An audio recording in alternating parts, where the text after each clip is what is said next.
हे वियर्डोस, स्वागत है आपका हमारे चैनल फ्लिकौरा पे।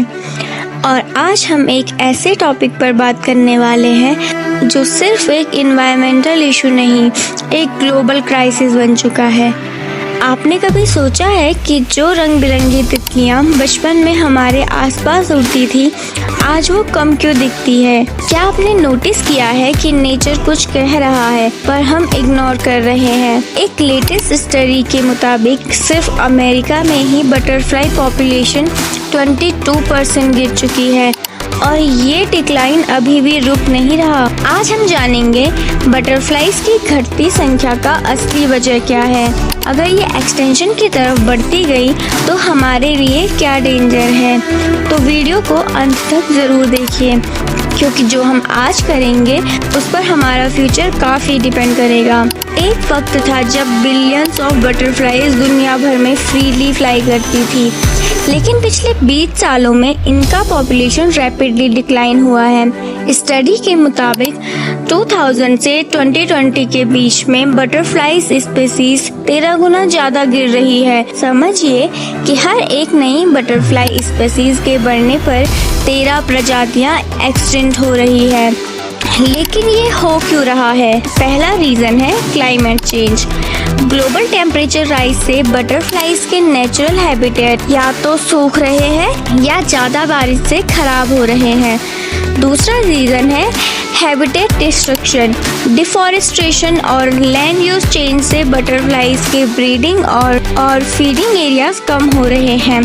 तीसरा रीजन है पेस्टिसाइड्स ओवर यूज। फार्मर्स जो क्रॉप्स प्रोटेक्ट करने के लिए पेस्टिसाइड्स यूज करते हैं वो इंसेक्ट्स को मार देते हैं, जिसमें बटरफ्लाइज भी शामिल है। और चौथा रीजन है ऑब्वियसली पॉल्यूशन। एयर और वाटर पॉल्यूशन भी इनकी लाइफ साइकिल को डिस्टर्ब करता है। अब आप सोच रहे होंगे कि अगर बटरफ्लाइज कम भी हो गई तो क्या होगा, कोई फर्क नहीं पड़ेगा। गलत। बटरफ्लाइज सिर्फ सुंदर उड़ने वाले इंसेक्ट्स नहीं हैं, ये पॉलिनेटर्स भी हैं। फ्लावर्स और क्रॉप्स के पॉल्यूशन के लिए हनी बीज के बाद सबसे इम्पोर्टेंट रोल बटरफ्लाइज का होता है। अगर ये कम हो गई तो प्लांट्स भी कम ब्लूम करेंगे और एग्रीकल्चर सेक्टर डैमेज हो जाएगा। बटरफ्लाइज सिर्फ फ्लावर्स के लिए नहीं, बर्ड्स और अदर स्मॉल एनिमल्स के लिए भी फूड सोर्स होती हैं। अगर बटरफ्लाइज एक्सटिंक्ट हो गई तो उनके प्रेडेटर्स भी खत्म हो सकते हैं, जिनका इम्पैक्ट पूरी फूड चेन पर पड़ेगा।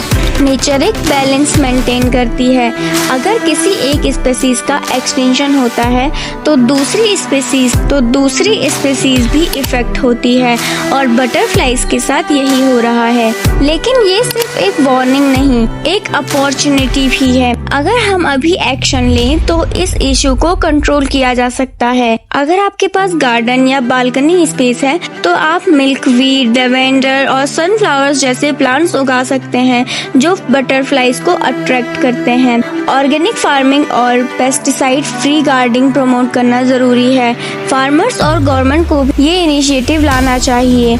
अगर डिफॉरेस्टेशन कम हो और फॉरेस्ट कंजर्वेशन ज्यादा प्रमोट किया जाए तो बटरफ्लाइज के नेचुरल हैबिटेट्स बचा सकते हैं।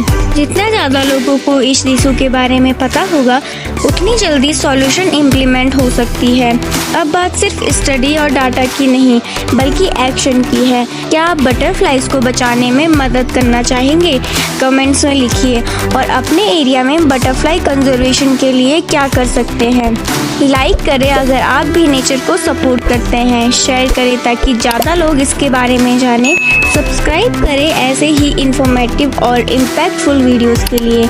मिलेंगे नेक्स्ट वीडियो में, तब तक के लिए याद रखना, नेचर का ध्यान रखोगे तो नेचर भी तुम्हारा ध्यान रखेगी। So yeah, that's it for this video.